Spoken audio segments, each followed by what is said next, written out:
in a bad spot.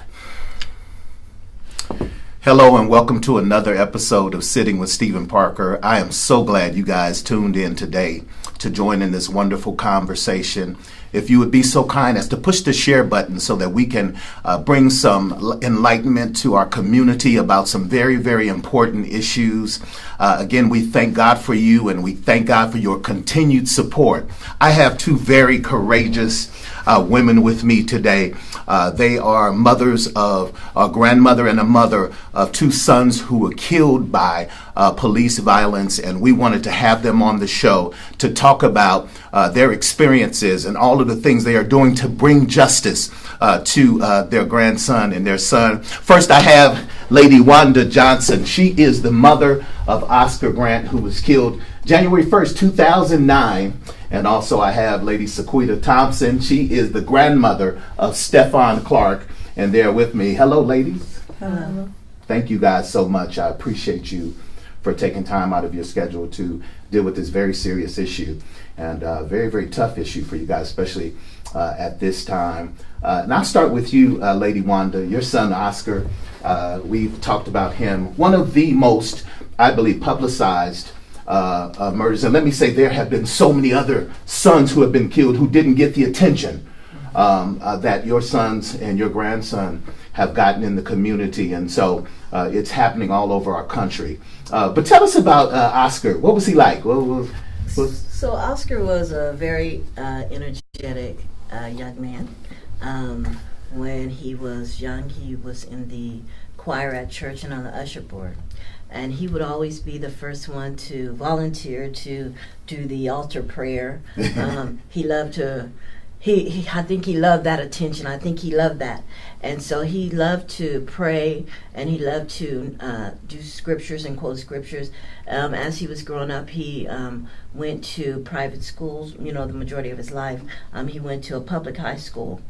And he really loved people. He loved to play sports. He played baseball and basketball and football. He was more better at baseball, I always thought, but he liked it basketball. Right? So, and all the young men, they always want to be another Michael Jordan. Right, absolutely. Like and so he loved playing. He also, when he started working at about 15, I came home one day from work and I said, Oscar, why are you dressed up? Oh, I just came from a job interview. Wow. And so he was really looking nice. He knew how to dress for the interview, and he actually got the job at KFC. And wow. he loved to work there. He worked at 5 different stores, and he was able to be a team leader, and he got to open and close the store, and so he enjoyed that. Wow. He later met his fiancée, and they had a daughter. Who he was crazy about.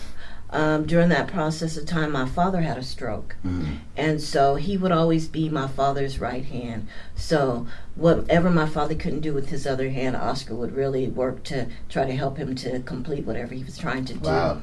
And so he was really a really helpful young man who really helped my mom with whatever she needed. And people always ask when I talk about the movie Fruitvale Station, there was a young lady who had wanted to know how to cook fish.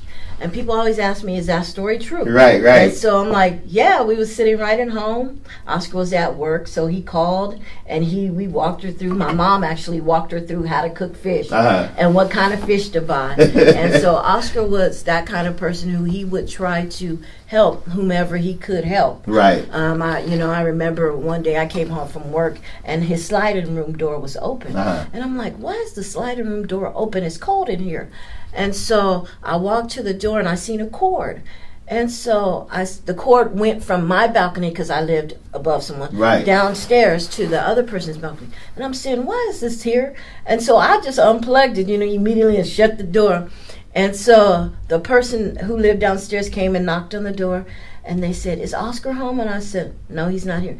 They said, well, he was kind of helping us. I said, helping you do what? And I found out that they didn't have any electricity. Wow. So Oscar had a extension cord so that they can have some kind of electricity. Wonderful. Till they was able to get it turned on. Wonderful. And so, I've heard all kind of different stories since Oscar has lost his life, since he was killed, about different things Oscar did, when he worked at the grocery store as well. this man was went shopping, and he had his groceries in his basket. And so Oscar told him, that he was going to push him out for him and put him in his car. Oh, no, you don't have to do that. And Oscar said, yeah, that's my job, Wow. And so, him and Oscar was talking, and, he was just very encouraged by Oscar, really giving that extra hand to him. He said he was really surprised, And so, I just praise God for Oscar, because he impacted so many different lives while he was here on earth, in a positive manner. He did. And he helped, a lot of people, numerous people, I've received letters from, and, just people come up to me and tell me, some of the great things that Oscar has done. Yes, ma'am. And that's why I wanted you to share that, because I wanted people to know that this was a real young man and a real person, not just someone who's depicted wonderfully, I might say, in Fruitvale Station, but a real living, breathing human being. Tell us about the night that we saw on the movie when he was going out with some friends, and he encountered the police on the BART. And tell us about that night. Well, tell us more about how you heard what had happened. Well, I just want to share, because that day, the December 31st, is actually my birthday. So we got to spend that day together. Wow. And so he was saying that, he was going to go out to San Francisco, and he was going to drive. And I was saying, no, don't drive. You guys might drink or whatever. Just catch the BART. Right. You'll be safe there. Right, right. And so he was like, no, Mom, we're just going to drive. I said, no, Oscar, you're just going to catch BART, And so he said, okay, Mom, we're going to catch BART. And so as he was on his way to San Francisco, on the way back, they said that there was some kind of altercation on the BART train. And so when the train got into Fruitvale Station, an officer by the name of Officer Peroni was on the platform, and he had his taser out, and he was yelling and cussing and just really out of control. And he was calling people to get off the train. And so Oscar was one of the young men that he called to get off the train, and a couple of other young men. So they was going to the place where he told them to go to, against the wall. And so as Oscar was going against the wall, he got against the wall, and he called one of Oscar's other friends out of the train. And when he got him off the train, he grabbed him by his dreadlocks, and he threw him onto the ground. Wow. And Oscar stood up and said, man, you can't do that. We need to talk to somebody who's in charge, you know. And so he got mad because Oscar was exercising his right in that way. And so he ran over there and he hit Oscar. And Oscar just lifted up his hands like this and slid down the wall. And so then another officer came, and what they did was the officer was pointing his taser at Oscar, and Oscar was able to get a picture of him doing that. So he put his taser back, and the other officer came, and Oscar was trying to talk to a female officer, hey, we need to talk to somebody, this is not right what they're doing, what this officer is doing, because he had been aggressive the whole time. And so once they threw Oscar on the ground, he yelled racial epithets toward Oscar, and then the other officer, they pulled him and they turned him over, and Oscar was on his friend's leg. And Carlos was like, he's on my leg, he's on my leg, Carlos was yelling. And then they snatched Oscar and threw him back down. And then the other officer, who's about 250 pounds, maybe a little bit Was that more Officer than that. Messerly? No, the Officer Peroni. Peroni. He's about 250 pounds, right? And Oscar's only like about 160 pounds, right? The most 170. And he has Oscar's knee. His knee is on Oscar's neck, and Oscar's telling him, "I can't breathe. I have asthma. Right. Why are you doing this? I got a 2-year-old daughter." And then Messerly is at his feet, and he's on Oscar, and Oscar's like, I can't move, and I can't breathe. And so Messerly stood up, and he shoots Oscar in the back, right? And everybody's yelling, you shot him, why you shoot him? Right. He wasn't even doing nothing. And there, everybody on the platform is like, yelling that. Wow. And Oscar's like, you shot me, I have a 2-year-old daughter. Wow. You shot me, I have a 4-year-old daughter. You shot me. And his friends are like, stay with us, Oscar, stay with us. Yeah. And they're trying to talk to him. And they ended up, the ambulance finally came. They took him to Highland Hospital, and he died of the he expired that night. And it was so compelling watching that. And of course, Officer Messerly said that he thought he was grabbing his taser. Well, see, that's the thing. The first statements that he made was he thought Oscar had a gun. Right. Okay. Right. So, that's always one of the things that they say he thought about Oscar black had a kids. gun, Yeah. so he went for his, fire with fire, right? So he actually went, and the first attorney that he had, he ended up firing because of what he revealed to that attorney, right? So once they found out Oscar did not have a gun, he was not armed, then they began to try to change the story. So then after that, Oscar was resisting arrest, right? Right. Okay, so that wasn't working because everybody seen it. There was 7 different cameras, which was such a blessing. A lot of people, from different nationalities, that has filmed it and was like, this should have never happened.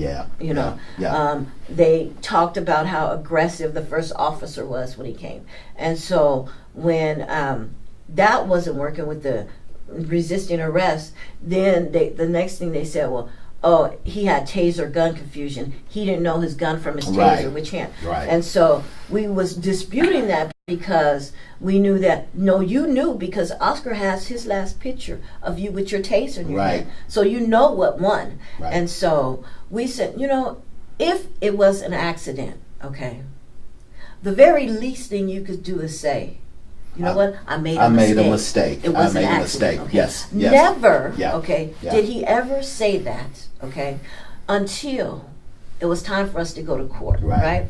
So when he got in front of this jury, okay, the people who were testifying for Oscar's behalf, if they cried, the judge would stop the court case. You need a recess, right? But when he was able to get on the stand, he went through this crying. It was just I didn't mean to do it. It was a mistake and all this stuff. And he didn't even say he didn't mean to do it, but he just said, I just kind of blanked out. I don't know what happened, I didn't know I shot him, because nobody on the platform, when they asked the officers, did they hear the gunshot? Nobody know. The officers didn't hear anything, and we know that they're trained to hear anything. So we know that they were lying. They just was on the court at the court just making up stuff. And that's what they do. I think we noticed that when police are involved with this, everybody in the police department kind of comes together and tries to protect the young man. And of course, he was convicted of involuntary manslaughter, and he got to serve. Actually, he served like 11 months. 11 months. In the county jail. So people always say that he went to prison. He never went to prison. He went to county jail. He went to county jail and served 11 months. And he also has an option to be able to carry a firearm again. Wow. So where if you and I was convicted of such a crime, we would never be able to, right? Absolutely. But the judge set it up so he can actually, carry a firearm again. He can actually really not even have a felony as a record like you and I would have. Yes, ma'am. And so, we see how there's such a disparity of treatment, with our law enforcement. Absolutely. And let me ask you this before I bring Lady Sequita in to talk about Stefan. Did he ever reach out to you? Did the officer ever, send you a letter or have somebody reach out to you on his behalf to say I'm sorry or to contact you in any way? So no, but we did see a letter that he tried to write in the newspaper. To people to appeal, and that was during the time that the court case was, right? Because they knew what strategy they were going to use is to try to, even though we say that jurors are supposed to be not supposed to know anything about the case, but they were letting out information, trying to, appeal to sway the jury. Sway the jury. And so that's when he wrote a letter, but it wasn't to me. It was to the community. So he never really wrote Wanda or Sophina a letter, or even Tatiana, Oscar's daughter, a letter. Wow. Interesting. Very interesting. Lady Sequita, of course, we know about your son. Your grandson. Your grandson. Yes, ma'am. He was actually in your backyard when he encountered the police. Can you tell us a little bit about that night? Well, that evening, we had came home from church around 1 o'clock. And when we came home, we, my granddaughter and I, and my husband went over to his sister's house, like he does always from church. So I came in, I changed clothes, my granddaughter changed clothes. I went in and started putting Sunday dinner on. So my granddaughter went into the den and she turned on the TV and she put on YouTube. So she put on the song "Take Me to the King."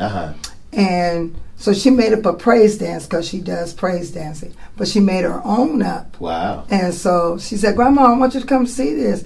I said, "Okay, let me turn the food down. I'll be right in there." So I came in the den and I watched her and I started crying. I said, "Oh my God, it is so beautiful." So I said, "Go get your brother. He's upstairs with your uncle."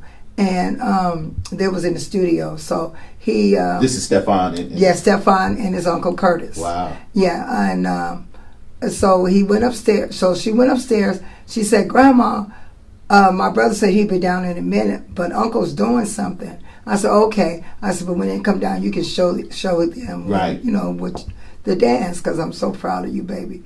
So after that, I went back in the kitchen. Then I call him Little Papa, but his name, his mother at birth called him Big Papa. They call Stefan Big Papa. Yeah, Stefan Big Papa. But my husband, I call him Papa, so that's why I call him Little Papa. And so Little Papa, well, he came down. Little Papa came down, and he started.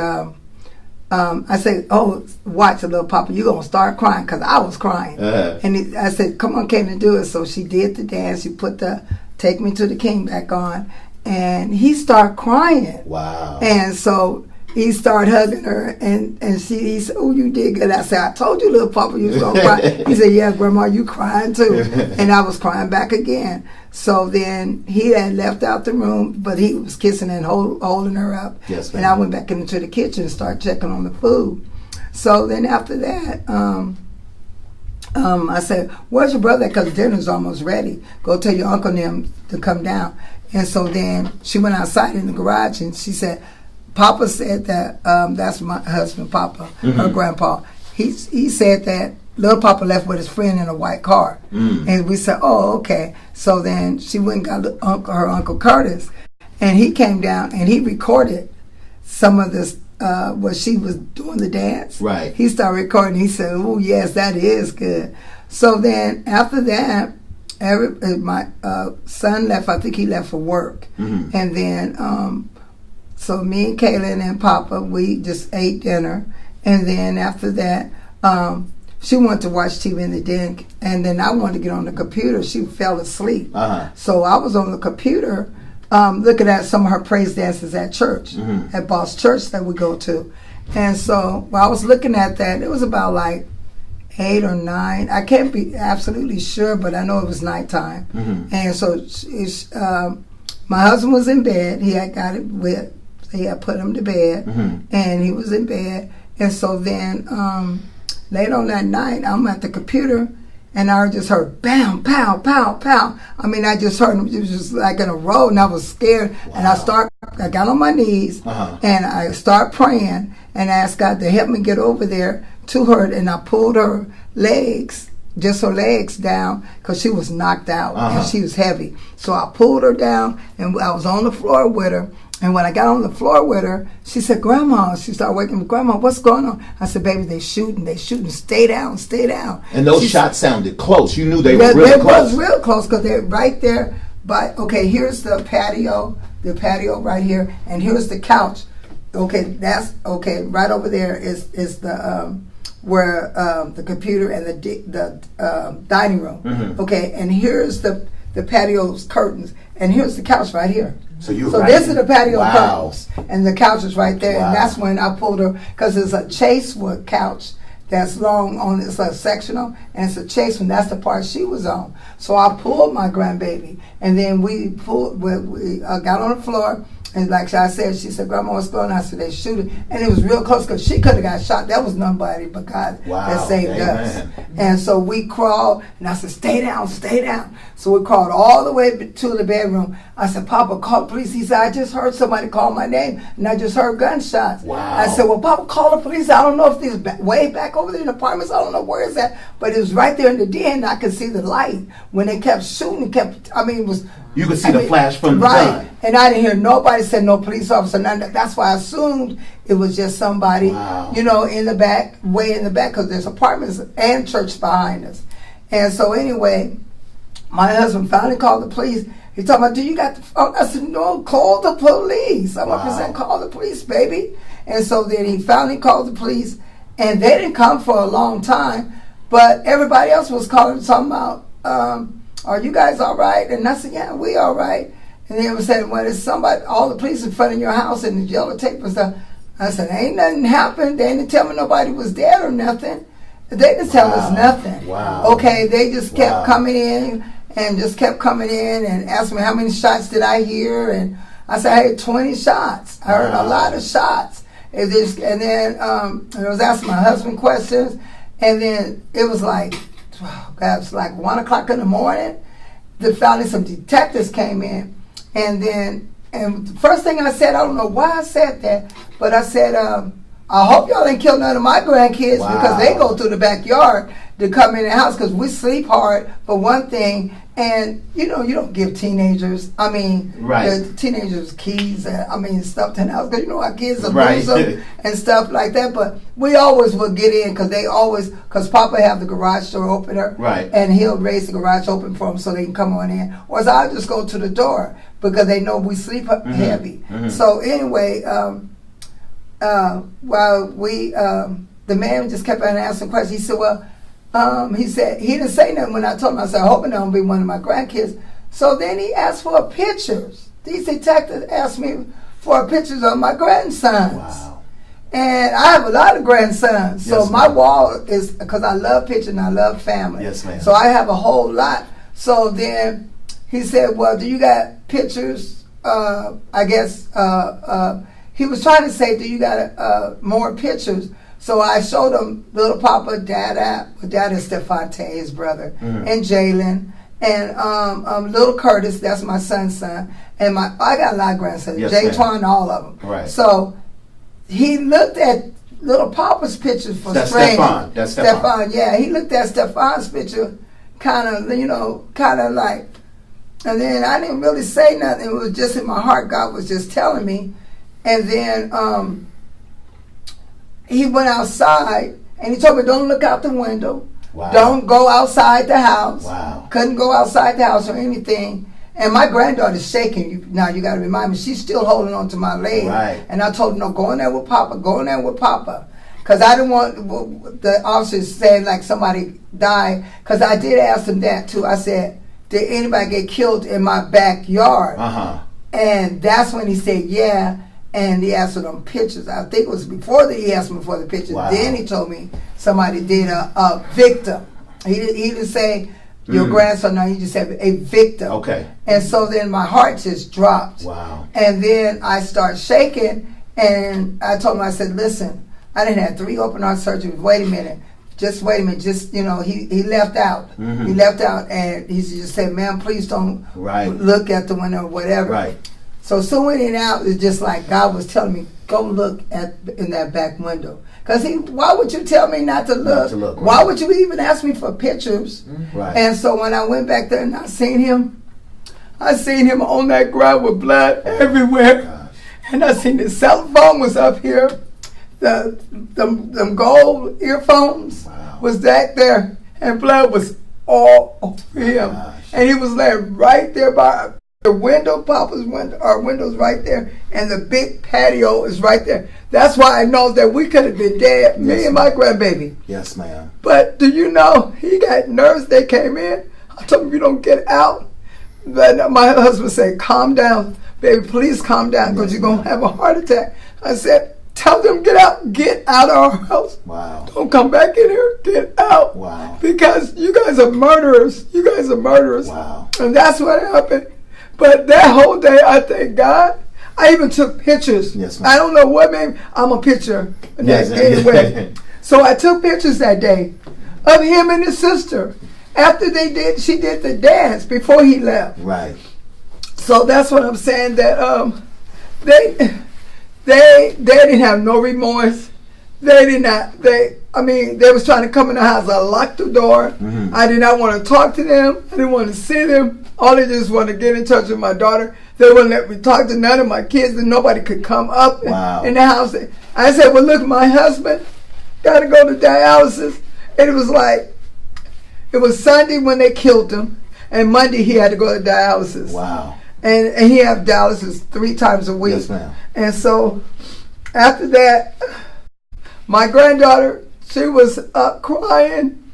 I was crying. She said, Grandma, is it true? And I said, babe, don't you go back there. Don't go back there. Wow. Please don't go back there. And it was, I mean, I could see his eyes now. I could see his face. My baby, and he looked like it was, I mean, blood everywhere. And then I saw them when they was picking up all them bullets. They even picked some out of our house. The bottom of the thing. It was so many bullets. How many times was he shot? It was shot 7 times. I thought it was shot really 20 times because that gun went off 20 times. Right. But they're saying now there's so many bullets. But my attorney said that he sent an autopsy, the one that did Will Smith. Right. Yeah, Dr. Oswell or somebody. Ma'am. Yes, ma'am. Well, he's the one that found out how many shots and stuff. And they shot him in the back, in the neck. They just shot him everywhere. Wow. And then, you know that he was alive. He was alive, and they didn't even call backup for the. He was still living. He could have lived. Yeah. They just left him there. Wow. And then the other, I said, well, who's the one that shot him and stuff? They made sure that they got away. Right. They got away, Right. so they wouldn't even. And then they had to cover it up. But you can go in both the backyard. You don't have to jump over no fence, because our fence had fell down anyway. Right. And then from the rain or wind or whatever, they had fell down, and they just stepped all on the boards. You can see they've just broken them up. It was like they didn't even care. They were just. I mean, they have no remorse. Yeah. They don't. I don't even know how they sleep. Right. They they're gonna weep what they sow. And I know they got kids too. Absolutely. You don't, and you do wrong to Yama. You just shoot him for nothing. Wow. For nothing. You talking about, okay, why couldn't they use their taser? Mm-hmm. Why couldn't they send a dog out? Right. Why couldn't they did a lot of stuff they could have did? And we ain't heard no helicopter. Right. And like my daughter said, Sequette Clark, his mother, said that she's accountable for that helicopter that we're trying to get in touch, because that helicopter is the one. You have a light. You light. can see everything. Yes, ma'am. I didn't see no light. Right. And I seen them shots, the light from the fire of them guns. I heard that in the shots, and that's why we crawled on that floor. But Wow. we didn't see no, and I didn't even know police says, please halt, stop. We're going to shoot if you don't stop. Wow. We didn't hear none of that. Wow. It was silent. That's why I thought it was some kids from them apartments. Guys in them must have been shooting someone. Wow. That's why. So my grandson, and for like I said, they was wrong for what they did. Mm-hmm. And for them to let them go back to work, that DA, I'm having people now to vote. I said, a lot of you young people, even I got my granddaughter the first time to vote. They're teaching her how to use the ballot. Yes, ma'am. I got my niece, Andrea. She is helping with the voting. We had one with Nora Phillips, and also we had a meeting with him. Okay. And he came out to the site. We had it at we had it Tuesday, Wednesday, and Thursday. This past Tuesday, Wednesday, yes, Thursday. Ma'am, I heard. At the it's called Meadowview Black Child Legacy. Yes, ma'am. And so they ended up letting us have it there. And the sheriff came Thursday, the last day. Yes, ma'am. Yeah, Milo. And then after Pastor Simmons came by also, and he gave water and everything. They asked us if we need anything. But I begin to try to, in our community, yes, ma'am, I'm trying to get the young people to vote. But wow. It's a lot of them that has been encouraged not this. It was not going to do anything. Yes, ma'am. Yes, it will. We got to change, because you let this woman right here, she done made money off my grandson. Yes. And my daughter, and my grandson, he's been all over his brother, Stephante Clark. He didn't have a nervous breakdown. Yes, ma'am. And my daughter, this is her 3rd child. That was lost. So that's what I'm saying. Yeah. I don't know. I would never want to feel that pain. Yes. And I would never wish that on nobody. Yes. But for me to ever see my grandson out there dead, wow. It's the worst thing that anybody can see. Yes. So that's why I'm encouraging everybody to get this woman out of service. And a lot of them, even that officer Jim Cooper, I want him out of there too. Yes, ma'am. And I don't want these other officers taken, be accountable. I don't care. They can be fired. They can, if they don't get fired, they can't work no more in the workplace. Right. They can't carry no gun. Right. Because they can do that to somebody else. Absolutely. And let me ask you this, both of you, because it's so important, like you were saying, for our communities, and thank you for sharing. Wow, how polarizing is that to experience that? But, you know, in the communities, how do we get our community to realize that voting, that coming to rallies, that support families who have been killed at the hands of police is so vital for us to make change? Right. How do we encourage our people to do that?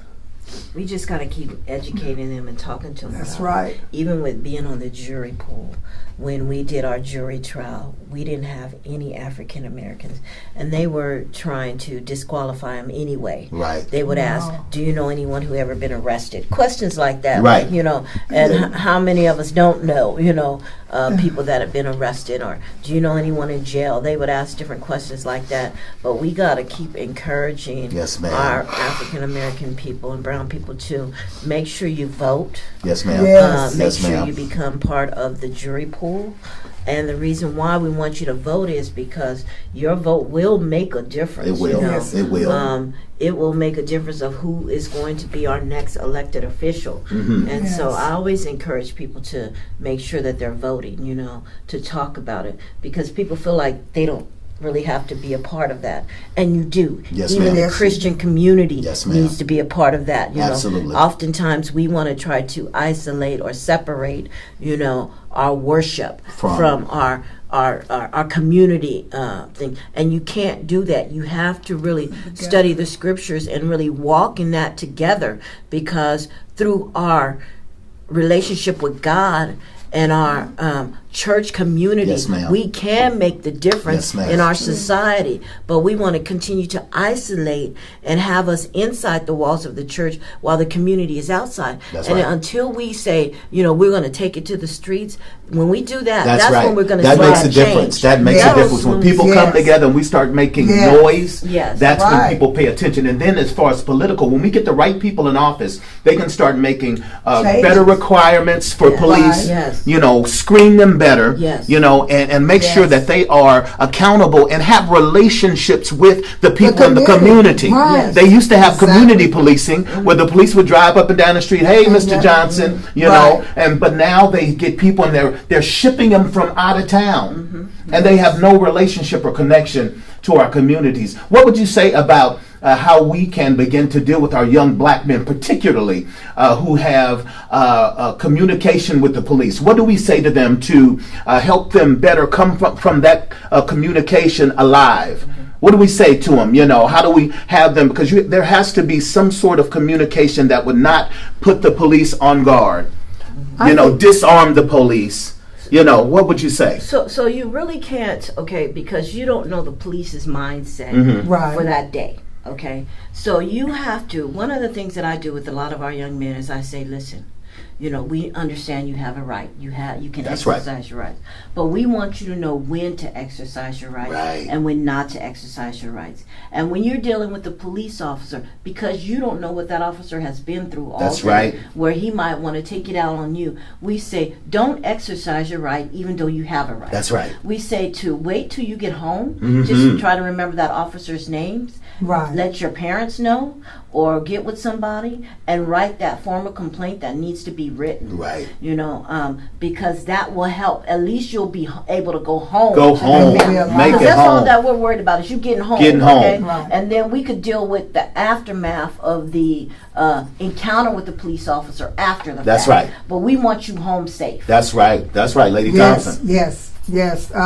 I agree with her totally because, and another thing I think also, we should get the minister, the men. There's a lot of young men out there don't have the father. Yes. And so they need Good the point. father figure and have a mentor, and also ministers them go out there and take them out and show them that what this person might do, but you're going to be a man enough you can walk away. Yes, right. Walk away. That's Don't right. argue with these people because Right. you're not gonna. They're gonna say lies or Right, anything right. and have some excuse to That's do right. harm to you. That's right. So just be a man and walk away, and that's what we need. A lot of the men to come out in the community, get these young men together, play basketball, talk to them, let them know what's going on out there in that world. That there's a lot of these. I know there's cops supposed to protect us. But there's a lot of them that don't know more. That's right. They don't care. That's right. All they think is a job or killing someone. Like they in war. We need background check on them officers. Right. That's right. They need a lot of background check for drug tests. That's they right. need drug tests on them also. That's right. I mean, they need a lot of things that happen before you can become an officer. That's right. And to let you know this is a human being.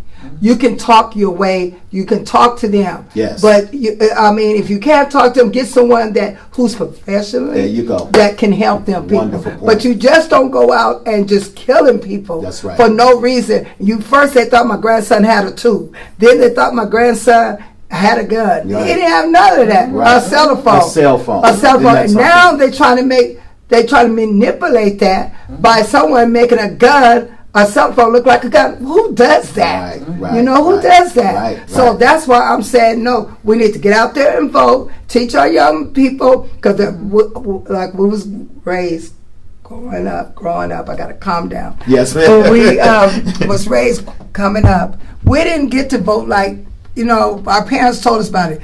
Democrat, do this, Yes, ma'am. and stuff. But now these young kids, they don't even know nothing about voting. That's right. They don't That's even right. Because they don't feel a connection. But they don't even know how to read the ballot. That's right. So that's what we need, more education That's for right. our children, and we need to get the community have after school programs for them. I mean, even for the teenagers. Yes, ma'am. Even for the ones that go to college, because Yes, there's some colleges still don't know how to read a little bit. Wow. So we got to educate them. We do. And I think all the ministers should get together in Sacramento, all over the world. Not just ministers, men. Men. Get over Because and a lot of get these kids don't have father male figure. role models. That's Men right. not in the home. Their dad's not in the home. Right. So that's what we need. Absolutely. We definitely need that. Absolutely. Tell us what's going on with the case with Stefan. And right now, we don't even. Our attorney, he's coming in next week on the 4th, I think. Right now, they haven't even started a case. Wow. The DA don't want to talk to us. Wow. The DA got a fence around her. It's talking about it's to make it safe because that people be jumping on their cars or they can't get into the office, so for their safety. But we're paying for it because if you look on that fence. Everyone's paying for it in Sacramento. Wow. Because out of their taxes, because the fence says on there, rent a fence. Wow. They're renting that fence. Wow. But you already done made money, $18,000 on my grandson. Wow. Now I just heard that she got more money to stay in office. If you go out there to Carmichael, the real rich area and stuff, that's all you see is her name. Yes. But everybody else, that's because they got money. But we got to start speaking out and getting these votes in. Absolutely. And educate our children and educate the youth, everyone, to let them know that the only way we're going to win this is to fight as voting and keep on fighting for everybody. Keep making it loud and clear. Yes, ma'am. That we need all the names. Yes, ma'am. All the young men All and the women. young men. Yes, ma'am. And women. Yes, ma'am. And women to be acknowledged that. No, we're not going to let this die. We're not going to let this go this time. Absolutely. This is all over the world. Absolutely. So it's not going this time. I even got a letter from France. Wow. Yes, I got a letter from France. And then the lady that takes me to go see my psychiatrist, she also told me her cousin or friend sent her a letter from London, Look England. at that. Wow. So this is all over for everybody. It So is. it's for all the young men. None of these young men's names should die in vain. Yes, period. ma'am. Absolutely. None of them. None of them. So, and the young women, none of them. And about that 7-year-old girl, I heard about her. She got, yes. Yeah, so Yes, ma'am. that's what I'm saying. It's time for a change. It is. And God is bringing this out. I can feel it in Yeah, my heart. I feel it I in do my too. heart that he used Stefan as the chosen one. Wow. And to bring this out. And that's what I really feel in my heart. I believe that Yes. too. And I believe Oscar and even Yes. Celine Tendo, Yes. shout out to his mother Yolanda. She wasn't here today, but they're fighting for justice for him and all Right. that. And I believe your children were people who God put out so that he can bring light to these situations. Right. And of course, it's terrible to lose a child or a grandson, but their legacy is living on, and we're going to make sure that their names will be remembered and that things will happen. How can we support what you're doing? Yolanda, I know you're having the 10th anniversary next year of Oscar Grant's death. We're going to have a wonderful gala. We're going to have some wonderful people come in. Tell us about that real quick. So we're going to have that next year, the 10th anniversary. We're looking for people to come from all over the United States to gather with us to just remember, Oscar, and to just share his legacy throughout, the United States and all over. And so I'm really grateful. I'm looking forward to it. I just, was just listening to her talk and just thinking about, when we was talking about the education, we have to work to hold the officers accountable for their actions. And one of the ways that we really have to start doing that is to beef up the requirements to become a police officer. In some, you could become a barber. I mean, you could become a police officer in less amount of time than it takes to become a barber. Wow. And so in some forces, you can get right out of high school and apply and go to that police academy for 6 weeks, and then you come out and you're already a police officer. And so we really need to look at the age of hiring police officers, and also not only their ages, but the qualifications. I would require that, they take psychology, they take sociology, they take different study courses so that they can learn how to deal with the people that they're dealing with.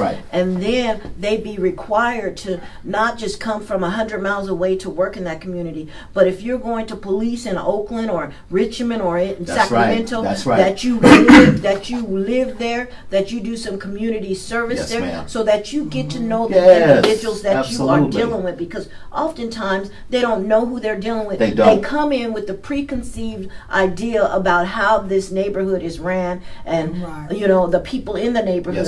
And so their mindset is already made up when they come into you're going to have to handle this neighborhood rough because a lot of the people carry guns, and so that's their mindset when they go into that to those neighborhoods. And so one of the things that the Oscar Grant Foundation is doing right now is we're currently working with different officials throughout the United States. We meet in New York at John Jay College. And we're working to speed up the time for a district attorney to decide if he's going to press charges against the officer. We're working on looking at the statistics of, are people being killed versus other people being killed. And so I've gotten to work with some of the some great district attorneys, some great attorneys that really see that there needs to be a change in not just our policing, but our whole judicial system. And so it's going to require all of us, again, to get back in there and begin to vote and begin to study the people that's in office. And so, we are just doing a lot of different things. Now, our basketball team is actually in Reno. Our two of our teams won yesterday, and so they're playing this morning.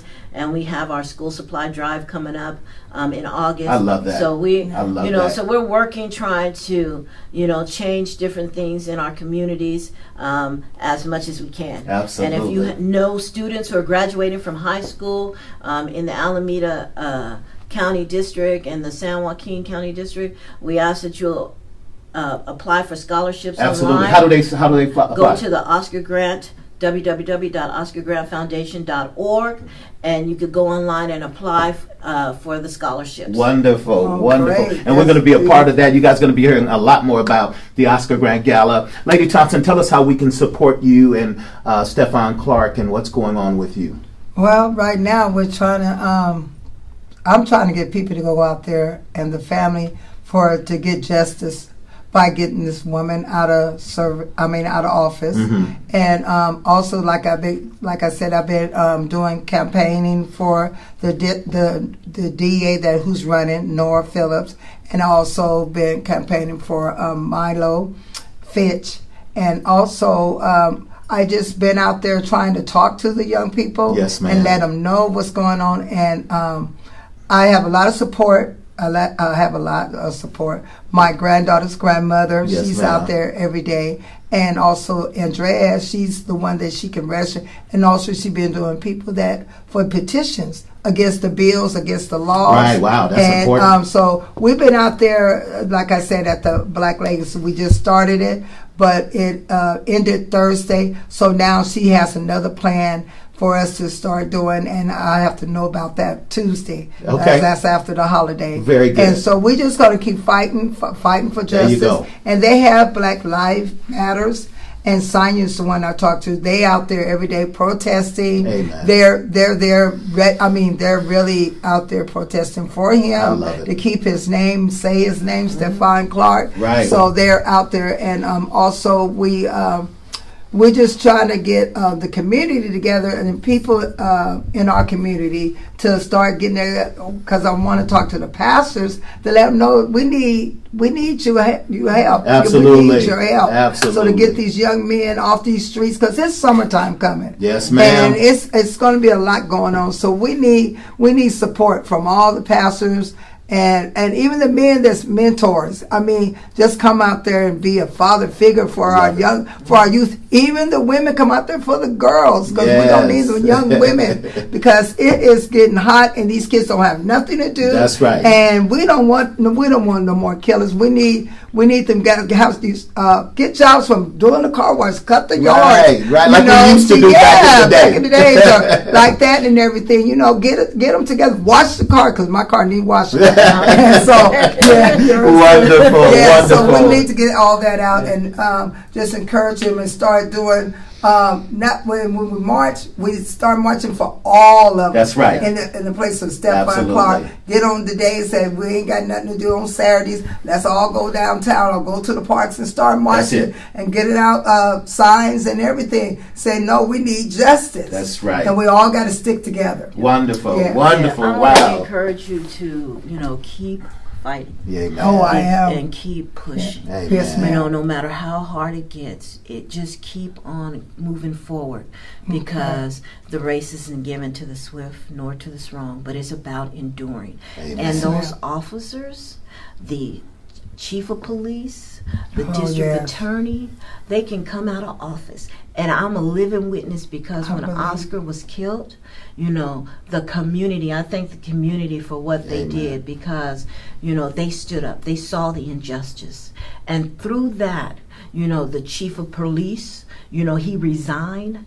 The BART general manager, she left. Absolutely. The district attorney, he left. So they can be dismantled, but it takes all of us, to work together to ensure the justice for our children, and our children's children, and on down the line. And so I just want to encourage you to keep up the pace, keep the fighting, keep going, keep pushing, for justice. Wow. Wonderfully said. Wonderfully said. Wow. I got to thank you guys for coming and just being so open and candid with us about these tragedies that happened to your family, but now you're turning it around to make a difference in the community. You guys honor you. We honor Yolanda Banks, Reed, and all of the Shalene Tyndall's mom, and all of the young people who have been killed at the hands of the police. We fight for all of you. These women are fighting for that cause. Thank you guys so much for coming. You guys follow these women. Find them on Facebook, Instagram, anywhere you can. Follow them, let them know you appreciate them, and support them in any way you can. If you hear about a march, a rally, anything like that, please, if our communities come together as a unit, it can make a difference. It can make a difference. It really can. So thank you guys for tuning in. I got to thank Ms. Thompson for coming, and Wanda Johnson for being here. And we love you guys, and we support you. Anything you need from me, anytime you want to come on, just let me know. We're here to support you. All right. Thank you guys for tuning in. We appreciate you. Stay tuned for the next Sitting with Stephen Parker show. Shout out to my man. Thanks for coming by, man. Being here. It's your man, Steve Parker. We'll see you next time. We're gone. Now, I'm going to fight too.